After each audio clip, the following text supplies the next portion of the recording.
Easy fire service. আপনারা already ফায়ারের সূত্রপাতের বিবরণগুলি শুনেছেন।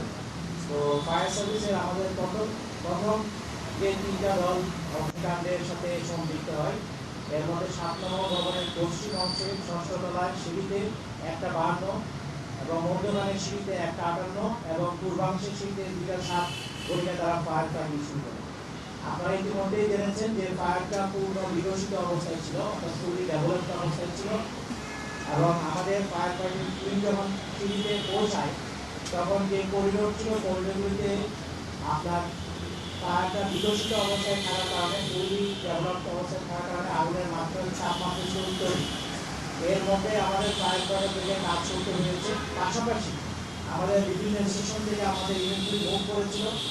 এর মধ্যে স্পেশাল গাড়ি যেটাকে বলা হয়, যেগুলি উঁচু মহযুক্ত গাড়ি, সেগুলি প্রবেশে কিছুটা সীমাবদ্ধতা ছিল। পরে আমরা উত্তর দিক থেকে দক্ষিণ দিক থেকে দুটো গাড়ি সচিবালয়ে 7 নম্বর ভবনের সামনে স্থাপন করতে সমর্থ হই। এতে আমাদের কিছুটা সময় চলে যায়, but in the meantime ওই সময়ের মধ্যে আমাদের ফায়ার ফাইটাররা গতানুগতিক পদ্ধতিতে সিঁড়ির মধ্য দিয়ে পানি ডেলিভারি হোস নিয়ে পানি সাপ্লাই দিয়ে তারা ফায়ার ফাইট করছিল। একটা জিনিস উল্লেখ্য যে প্রতিটা ফ্লোরে 4টা করে কলাপসিবল গেট ছিল, উচ্চ তাপমাত্রা ছিল। এই অবস্থায় আমাদের ফায়ার ফাইটার থেকে কলাপসিবল গেটগুলি কেটে কেটে সামনের দিকে, যেহেতু আমার করিডোরের মধ্যে একটা টানেল ইফেক্ট ছিল, যেখানে কোথাও বের হওয়ার জায়গা না থাকে, তাপমাত্রাটা ওখানের মধ্যেই সীমাবদ্ধ ছিল।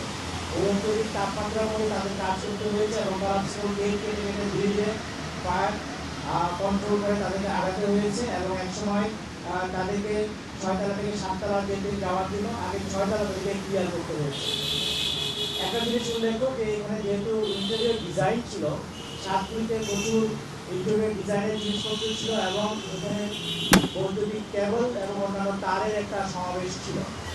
এগুলো আগুনটা ছড়িয়ে পড়াতে বেশ সহযোগিতা করেছে এবং অনেক দাহ্য বস্তু ওখানে ছিল, বিশেষ করে যে ইন্টেরিয়র ডিজাইনের সাথে যে সমস্ত রুমের পার্টিশনগুলি আছে বা অন্যান্য দ্রব্যাদি আছে, পাশাপাশি কাগজপত্র, অন্যান্য কাপড় চোপড়, এই সমস্ত বিষয়গুলি ছিল।